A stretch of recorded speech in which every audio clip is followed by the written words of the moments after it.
वो जगह थी श्रीलंका की राजधानी कोलंबो। तारीख थी 21 अप्रैल 2019। ईस्टर का दिन था। कोलंबो में अचानक से धमाके हुए। 3 चर्च और इतने ही होटलों को निशाना बनाया गया। इस आतंकी हमले में कम से कम 253 लोगों की मौत हुई। श्रीलंका के लोग डर गए, साथ ही साथ डर गए श्रीलंका में जाने वाले सैलानी। इस पूरे घटनाक्रम ने श्रीलंका के टूरिज्म सेक्टर पर बुरा असर डाला। 25 साल से अधिक समय तक चले गृह युद्ध के बाद टूरिज्म सेक्टर ने श्रीलंका की अर्थव्यवस्था में महत्वपूर्ण भूमिका निभाई थी। इस सेक्टर के प्रभावित होने से श्रीलंका की धीमी पड़ती अर्थव्यवस्था और धीमी हो गई। नमस्कार दोस्तों, के न्यूज में आपका स्वागत है। मैं हूं प्रबुद्ध चौहान और आप देख रहे हैं खास पेशकश अर्थव्यवस्था ध्वस्त।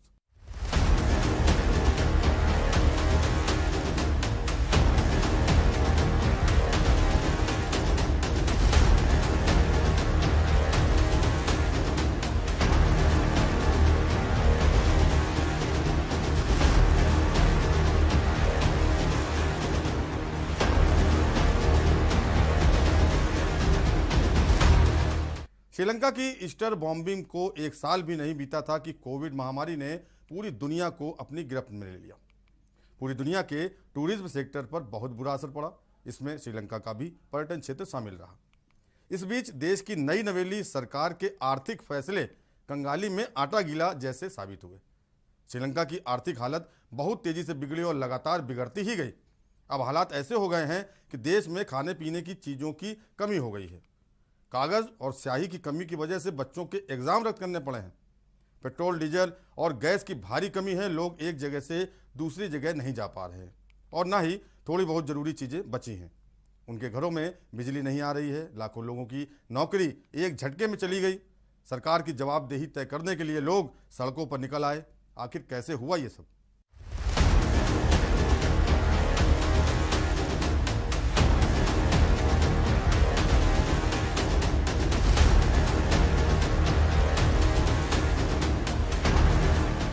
साल 2009 में श्रीलंका का गृह युद्ध खत्म हुआ था। इसके बाद अनुमान लगाया गया कि देश में स्थिरता आने से जीडीपी में भी तेजी बढ़ेगी। ऐसा हुआ भी। 2009 से 2012 के बीच श्रीलंका की आर्थिक वृद्धि 8 से 9% के बीच रही। इस समय श्रीलंका का टूरिज्म सेक्टर खूब फला फूला। साथ ही साथ श्रीलंका ने चाय और रबड़ का निर्यात कर वैश्विक बाजार में अपनी जगह बना ली। हालांकि 2013 के आते आते वैश्विक बाजार में वस्तुओं की कीमतें गिरी। इसके कारण श्रीलंका का निर्यात घटा और आयात बढ़ा। ध्यान देने वाली बात है कि श्रीलंका अपनी जरूरत की ज्यादातर चीजें बाहर से ही आयात करता है। इसमें खाने पीने का सामान भी शामिल है। गृह युद्ध खत्म होते ही तुरंत बाद श्रीलंका महिंद्रा राजपक्षे सरकार को इंटरनेशनल मॉनेटरी फंड यानी IMF की तरफ से लगभग 1,97,000 करोड़ रुपए का लोन मिला। इस बीच निर्यात न बढ़ने की स्थिति में श्रीलंका के फॉरेन एक्सचेंज में कमी आने लगी। जो भी कमाई होती उसका बड़ा हिस्सा कर्ज चुकाने में खर्च हो जाता। श्रीलंका की सरकार कर्ज चुका नहीं पाई और जरूरत की चीजों को आयात तो होना ही था।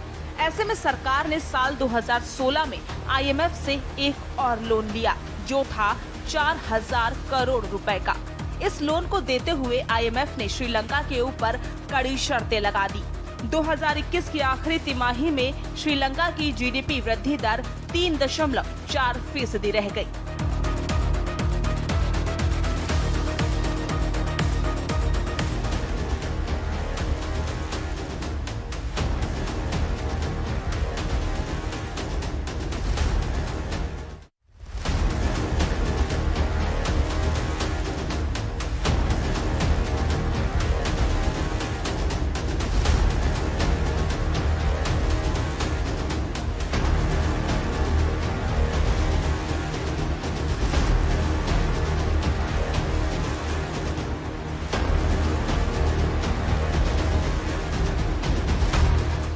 इसी बीच श्रीलंका में सत्ता विरोध के सुर तेज होने लगे। नवंबर 2019 के आम चुनाव में गोटबाया राजपक्षे ने जीत हासिल की। उन्होंने सत्ता में आते ही 2 काम किए। पहला, उर्वरकों के आयात पर रोक लगा दी और दूसरा, वैट में भारी कटौती की। ये दोनों ही वादे उन्होंने चुनावी कैंपेन के दौरान किए थे। गोटबाया राजपक्षे श्रीलंका को पूरी तरह से ऑर्गेनिक खेती वाला देश बनाना चाहते थे। उर्वरकों के आयात पर रोक लगाने से देश के कृषि उत्पादन पर बुरा असर पड़ा। श्रीलंका के चाय और रबर के उत्पादन में कमी आई, जिससे उसका निर्यात प्रभावित हुआ। दूसरी तरफ वैट में कटौती से सरकारी राजस्व में भारी कमी आई। फिर रही सही कसर कोविड महामारी ने पूरी कर दी। श्रीलंका का फॉरेन एक्सचेंज भंडार एकदम से बैठ गया। श्रीलंका की आर्थिक कोविड महामारी के आने के पहले से ही संकट में चल रही थी। ईस्टर बॉम्बिंग और उसके बाद कोविड महामारी ने श्रीलंका की अर्थव्यवस्था की रीढ़ को तोड़ने का काम किया। अनौपचारिक क्षेत्र पूरी तरह से तबाह हो गया। ये श्रीलंका की कुल वर्क फोर्स का 60% हिस्सा है। संकट इतना गहरा था कि 2 साल के अंदर देश के फॉरेन रिजर्व में 70% की कमी आ गई। साल 2020 की शुरुआत में श्रीलंका के पास 2,35,000 करोड़ रुपए से भी ज्यादा का फॉरेन एक्सचेंज रिजर्व था, जो 2022 के फरवरी में 67,578 करोड़ रुपए रह गया।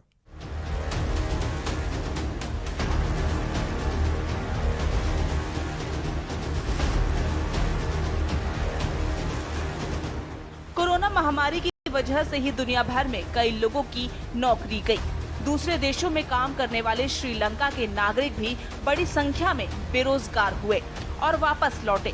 इसकी वजह से उनकी तरफ से भेजी जाने वाली विदेशी मुद्रा में भी कमी आई। इसने संकट को और गहरा कर दिया। फॉरेन एक्सचेंज की कमी और लगातार बढ़ते कर्ज का असर आखिरकार जरूरी चीजों के आयात पर पड़ा। लगातार घटते हुए फॉरेन एक्सचेंज रिजर्व को बचाने के लिए गोटबाया राजपक्षे की सरकार ने जरूरी चीजों के आयात पर रोक लगा दी। इसी दौरान रूस और यूक्रेन युद्ध की वजह से तेल और गैस की सप्लाई भी प्रभावित हुई। इससे श्रीलंका तेल और गैस की भी किल्लत हो गई। तेल की किल्लत होने से बिजली का उत्पादन भी प्रभावित हुआ। लंबे समय तक लोगों के घरों में बिजली नहीं पहुंची। तेल और गैस महंगे हुए तो असर दूसरी चीजों की कीमतों पर भी पड़ा। मामूली दवाइयों की कीमतें तक आसमान छूने लगी। लोगों के पास खाने की किल्लत हो गई। श्रीलंका का रुपया डॉलर के मुकाबले बहुत तेजी से गिरा। फिलहाल श्रीलंका की महंगाई दर 15% के आसपास है, जो साल 2008 के बाद से सर्वाधिक है। इस बीच श्रीलंका को इस साल करीब 1,18,000 करोड़ रुपए का खर्च भी चुकाना है। श्रीलंका में इस समय पेट्रोल पंपों और गैस स्टेशनों के बाहर लंबी लंबी लाइनें लग रही हैं। लोग सुबह 4 बजे से ही लाइनों में लग रहे हैं। अफरा तफरी न मचे, इसलिए इन जगहों पर सेना को तैनात किया गया है। लोग भूखे पेट सोने को मजबूर हैं। जिनके पास पैसे हैं वो भी आसमान छूती कीमतों की वजह से खरीदारी करने में असमर्थ हैं और सवाल पूछ रहे हैं कि क्या पैसों को खाया जा सकता है।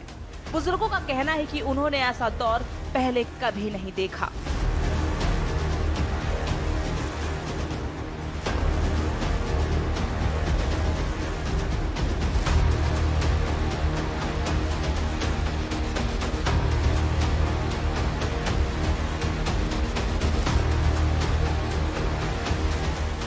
और यहां रुकेंगे एक छोटे ब्रेक के लिए।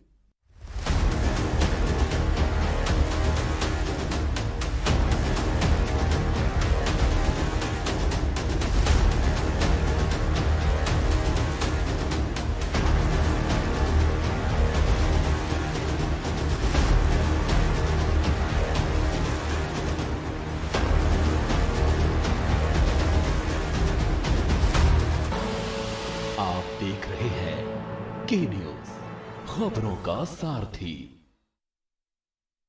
पर ये दिल है कि चख रहा है उन्हीं अल्फाजों का दूर कितना भी जाओ, इस जुबान से दूर ना जा पाओगे। विमल, बोलो जुबान केसरी। सड़क से संसद तक होगा चिंतन, मैं करूंगा राजनीति का समुद्र मंथन। बात गांव की पंचायत से लेकर देश की सियासत तक मैं लेकर जाऊंगा आपको हर मुद्दों की तह। मैं उठाऊंगा आपकी आवाज, सरकार से करूंगा आपके सवाल। सरकार के दावों की होगी पलटा, मैं बताऊंगी आपको खबरों का आंखों देखा हाल। जनता के मुद्दों को उठाते हैं हम, हकीकत से रूबरू करवाते हैं हम। मैं करूंगी सबके हक और हुकूक की बात, खोलूंगी सियासत के नए नए राज। आपकी कसौटी पर उतरेंगे खरे, हम हैं खबरों के सारथी। आप देख रहे हैं के न्यूज, खबरों का सारथी। करें अपने जीवन को कृतार्थ, सुने श्रीमद् भागवत कथा रोज प्रातः 6 बजे मेरे साथ सिर्फ के न्यूज इंडिया पर।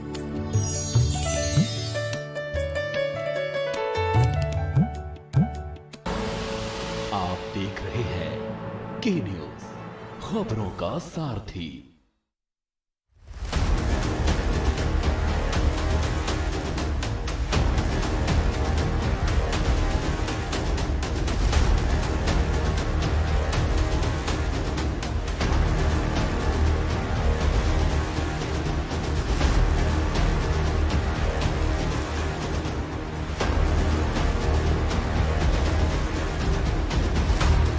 श्रीलंका की सड़कों पर विरोध प्रदर्शन हो रहे हैं। कई जगह ये प्रदर्शन अपने आप वजूद में आए तो कई जगह विपक्षी दल इनका नेतृत्व कर रहे हैं। इस बीच श्रीलंका की सरकार दूसरे देशों में नया कर्ज लेने की कोशिश कर रही है। इनमें मुख्य तौर पर भारत और चीन का नाम शामिल है। श्रीलंका में खाने पीने के साथ जरूरी चीज़ों की कमी हो जाने पर आगजनी, हिंसा, प्रदर्शन, सरकारी संपत्तियों में तोड़फोड़ की गई। लंबे पावर कट और ईंधन की कमी ने लोगों की दिक्कतों को और बढ़ा दिया। देश में बिगड़ते हालात देखकर राष्ट्रपति गोटाबाया राजपक्षे ने आपातकाल लागू कर दिया था। श्रीलंका में आपातकाल 1 अप्रैल से लागू किया गया है। श्रीलंका के राष्ट्रपति कार्यालय से जारी आदेश में कहा गया है कि देश में कानून व्यवस्था कायम रखने के लिए आवश्यक चीज़ों की सप्लाई को जारी रखने के लिए यह फैसला लिया गया है। पुलिस ने 50 से ज़्यादा लोगों को गिरफ्तार किया और कोलंबो और उसके आसपास के इलाकों में शुक्रवार को कर्फ्यू लगा दिया गया ताकि छिटपुट विरोध प्रदर्शनों को रोका जा सके।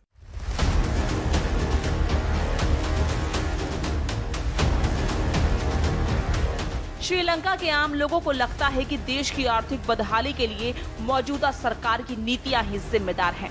इसलिए कोलंबो में हिंसा का दौर जारी है। सरकार की नीतियों के खिलाफ लोगों ने गाड़ियों में आगजनी की। वर्तमान में श्रीलंका 1948 में ब्रिटेन से आजाद होने के बाद सबसे बुरे दौर से गुजर रहा है। राष्ट्रपति गोटाबाया राजपक्षे ने एक बजट जारी करते हुए 1 अप्रैल से इमरजेंसी को लागू करने का ऐलान कर दिया था। देश की अर्थव्यवस्था बिल्कुल चरमरा चुकी है। राष्ट्रपति राजपक्षे ने अपनी सरकार के कार्यों को बचाव करते हुए कहा कि विदेशी मुद्रा संकट उनकी देन नहीं है। आर्थिक मंदी काफी हद तक महामारी से प्रेरित थी, जिससे श्रीलंका का टूरिज्म भी चौपट हो गया। कोलंबो में 13-13 घंटे के पावर कट से जूझ रही जनता सड़कों पर उतर आई और राष्ट्रपति के इस्तीफे की मांग कर रही है। लोगों के पास खाने पीने की चीजों की भी भारी कमी हो गई है। वहीं खाने की कीमतें भी आसमान छू रही हैं। श्रीलंका में जारी आर्थिक संकट के बीच विदेशी मुद्रा की कमी के कारण ईंधन जैसी आवश्यक चीजों की कमी हो गई है, जिसमें रसोई गैस भी शामिल है। सरकार के खिलाफ प्रदर्शन में शामिल लोगों ने कहा कि सरकार में कुप्रबंधन के कारण विदेशी मुद्रा संकट और गंभीर हो गया है। जरूरी चीजों की भारी किल्लत से जूझ रही श्रीलंका की जनता शुक्रवार रात को कोलंबो में सड़कों पर उतर आई। 5000 से ज्यादा लोगों ने राष्ट्रपति गोटाबाया राजपक्षे के घर की ओर रैली निकाली। इस दौरान भीड़ की पुलिस ने झड़प हो गई, जिसके बाद कई लोगों को गिरफ्तार किया गया। भारत की तरफ से राहत पहुंचाते हुए 40,000 टन डीजल का खेप श्रीलंका के तटों तक पहुंच चुकी है। भारत ने डीजल की ये खेप क्रेडिट लाइन के तहत जारी की है।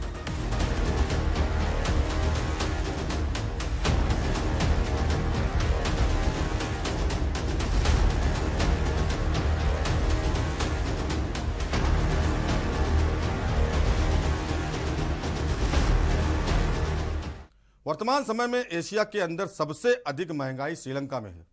वहां की अर्थव्यवस्था बुरी तरह से चरमरा गई है। आवश्यक वस्तुएं सेना की मौजूदगी में वितरित की जा रही हैं। चारों तरफ हाहाकार मचा हुआ है। दिवालिया होने की कगार पर खड़े श्रीलंका की ऐसी स्थिति क्यों हुई? कब से यहाँ के हालात खराब होने शुरू हुए? क्यों लगाना पड़ा यहाँ आर्थिक आपातकाल? इन सब के पीछे कई कारण हैं जो लगातार स्थिति को बद से बदहाल करते गए।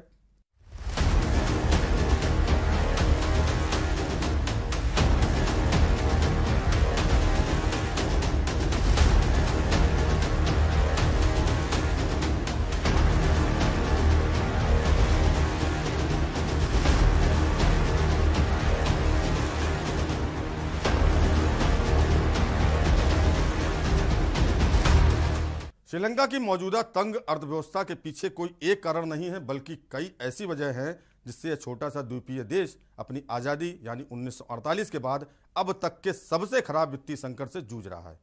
ब्लूमबर्ग की एक रिपोर्ट के मुताबिक फरवरी में एशियाई देशों में सबसे ज़्यादा महंगाई श्रीलंका में बढ़ी है।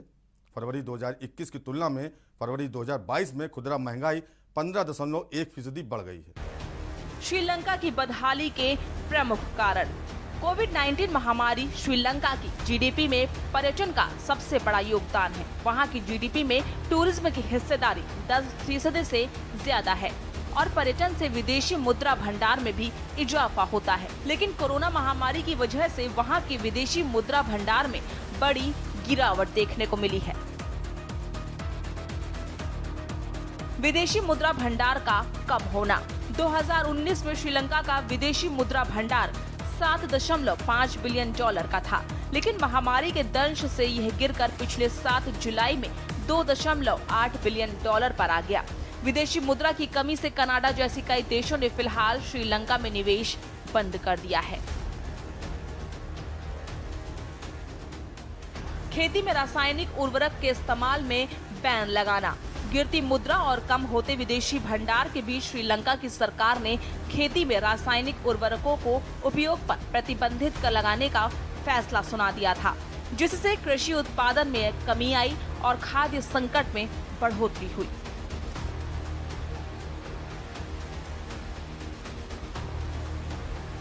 टैक्स में कटौती। 2019 में नवनिर्वाचित राजपक्षे सरकार ने लोगों की खर्च करने की क्षमता बढ़ाने के लिए टैक्स कम कर दिया था। इससे सरकार के राजस्व को भारी नुकसान हुआ। विदेशी कर्ज। बीबीसी की रिपोर्ट के अनुसार 2022 में श्रीलंका को $7 अरब का कर्ज चुकाना है। अकेले चीन का ही श्रीलंका पर $5 अरब का कर्ज है। भारत और जापान का भी काफी कर्ज है। श्रीलंका को आयात के लिए महंगा डॉलर खरीदना पड़ रहा है। आर्थिक आपातकाल की घोषणा। पिछले साल 30 अगस्त को श्रीलंका के राष्ट्रपति गोटाबाया राजपक्षे ने जरूरी सामानों की आपूर्ति पर सख्त नियंत्रण लगाने की घोषणा की थी। राष्ट्रपति के मुताबिक व्यापारियों को खाद्य पदार्थों की जमाखोरी को रोकने और महंगाई को नियंत्रित करने के लिए ऐसा करना जरूरी था।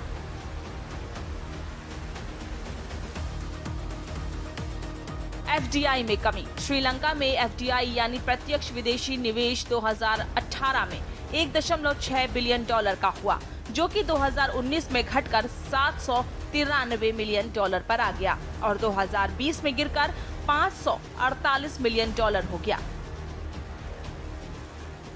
Sovereign brand. Sri Lanka policy studies institute के कार्यकारी निदेशक दुष्नी वीराकुन ने कहा था कि श्रीलंकाई सरकारें 2007 से लगातार ऋण चुकाने के बिना किसी योजना के सॉवरेन बॉन्ड को जारी कर रही है। रूस यूक्रेन जंग। रूस श्रीलंका की चाय का सबसे बड़ा आयातक है। रूस और यूक्रेन से बड़ी तादाद में श्रीलंका में पर्यटक भी आते हैं। रूबल की गिरती कीमत, जंग और रूस यूक्रेन की ओर से चाय की घटती खरीद की वजह से भी इसकी अर्थव्यवस्था को नुकसान हुआ है। बढ़ती महंगाई। ब्लूमबर्ग की रिपोर्ट के मुताबिक फरवरी में एशियाई देशों में सबसे ज्यादा महंगाई श्रीलंका में बढ़ी। वहां फरवरी 2021 की तुलना में फरवरी 2022 में खुदरा महंगाई 15.1% बढ़ गई है। और यहाँ वक्त हो चला एक छोटे ब्रेक का।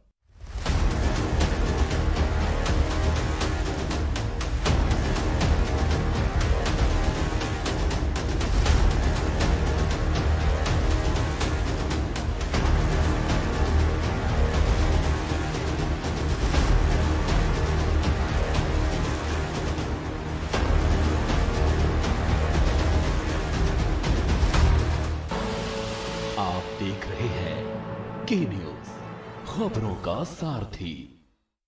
सोचिए मत, मेरी और पूरे हिंदुस्तान की तरह आप भी समर कूल कूलर और होम अप्लायंसेस लीजिए और बेफिक्र हो जाएगी। जुबान के लिए उड़ चला गैरों की ज़मीं पर, खुशबू अपने पन की ढूंढता और दूर कितना भी जा, इस जुबान से दूर ना जा पाओगे विमल। बोलो जुबान केसरी। सड़क से संसद तक होगा चिंतन, मैं करूंगा राजनीति का समुद्र मंथन। बात गांव की पंचायत से लेकर देश की सियासत तक मैं लेकर जाऊंगा आपको हर मुद्दों की तक। मैं उठाऊंगा आपकी आवाज, सरकार से करूंगा आपके सवाल। सरकार के दावों की होगी पड़ताल, मैं बताऊंगी आपको खबरों का आंखों देखा हाल। जनता के मुद्दों को उठाते हैं हम, हकीकत से रूबरू करवाते हैं हम। मैं करूंगी सबके हक और हुकूक की बात, खोलूंगी सियासत के नए नए राज। आपकी कसौटी पर उतरेंगे खरे, हम हैं खबरों के सारथी। आप देख रहे हैं के न्यूज, खबरों का सारथी। करें अपने जीवन को कृतार्थ, सुने श्रीमद् भागवत कथा रोज प्रातः 6 बजे मेरे साथ सिर्फ के न्यूज इंडिया।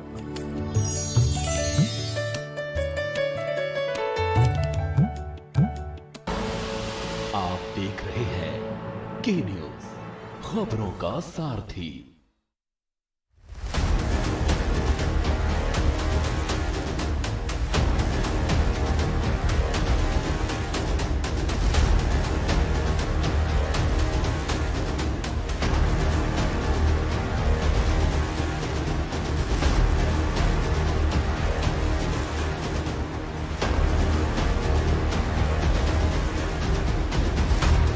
श्रीलंका के 1 अरब बिलियन डॉलर के सॉवरेन बांड इस साल जुलाई में मैच्योर होने वाले हैं, यानी इतनी रकम का उसे बांड धारकों को भुगतान करना होगा। यदि किसी देश में एफडीआई घटती है तो उसके विदेशी मुद्रा भंडार भी कम हो जाते हैं। जब श्रीलंका की सरकार ने आर्थिक आपातकाल की घोषणा की थी, तब सरकार की नीति की आलोचना करने वाले सांसदों ने कहा था कि जमाखोरी और बढ़ती में पहले से ही थे। आपातकाल घोषित करने का फैसला लिया गया है। श्रीलंका की विपक्षी एसजेबी पार्टी के ईरान ने कहा था कि यह संकट सत्ता संघर्ष की अभिव्यक्ति मात्र है, जहां राष्ट्रपति और सरकार अपनी सत्ता को मजबूत करने के लिए आम नागरिकों की जान जोखिम में डाल रहे हैं। श्रीलंका पर विदेशी कर्ज का बोझ तेजी से बढ़ रहा है। विश्व बैंक के मुताबिक 2019 में श्रीलंका का कर्ज बढ़कर सकल राष्ट्रीय आय यानी जीएनआई का 69% हो गया, जबकि 2010 में यह केवल 39% था। श्रीलंका का सार्वजनिक ऋण 2019 में 94% से बढ़कर 2021 में सकल घरेलू उत्पाद का 119% हो गया था।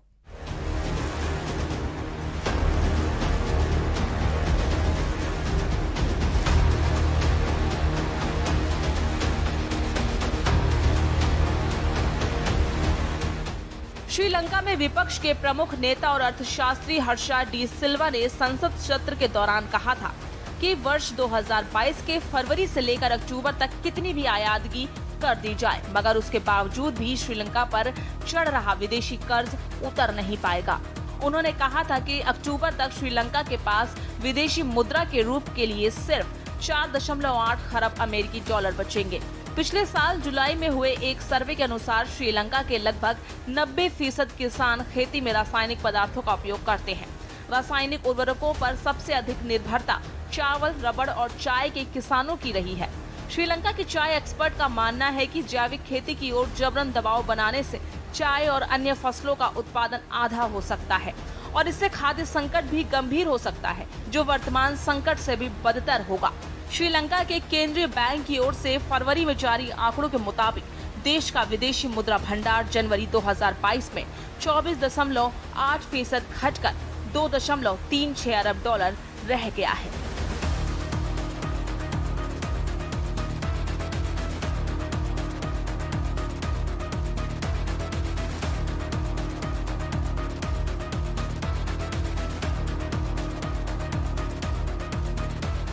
विदेशी मुद्रा में कमी आने की वजह से श्रीलंका के लोगों को सामान आयात करने के लिए पहले विदेशी मुद्रा खरीदनी पड़ी, जिससे श्रीलंकाई रुपए में गिरावट आनी शुरू हुई। इस साल तक लगभग 8% की गिरावट श्रीलंकाई रुपए ने देखी है। सबसे अहम बात यह है कि श्रीलंका अपनी खाद्य वस्तुओं के लिए आयात पर काफ़ी हद तक निर्भर है। चूँकि श्रीलंकाई मुद्रा में गिरावट आई है, इस वजह से तेज़ी से खाद्य पदार्थों की कीमतें बढ़ने लगी हैं। श्रीलंका चीनी, दाल, अनाज जैसी जरूरी चीज़ों के लिए भी आयात पर निर्भर है। के न्यूज़ की खास पेशकश चौपट अर्थव्यवस्था में इतना ही। बाकी देश दुनिया की खबरों को देखते रहिए के न्यूज़ इंडिया और मुझे दीजिए इजाज़त। नमस्कार।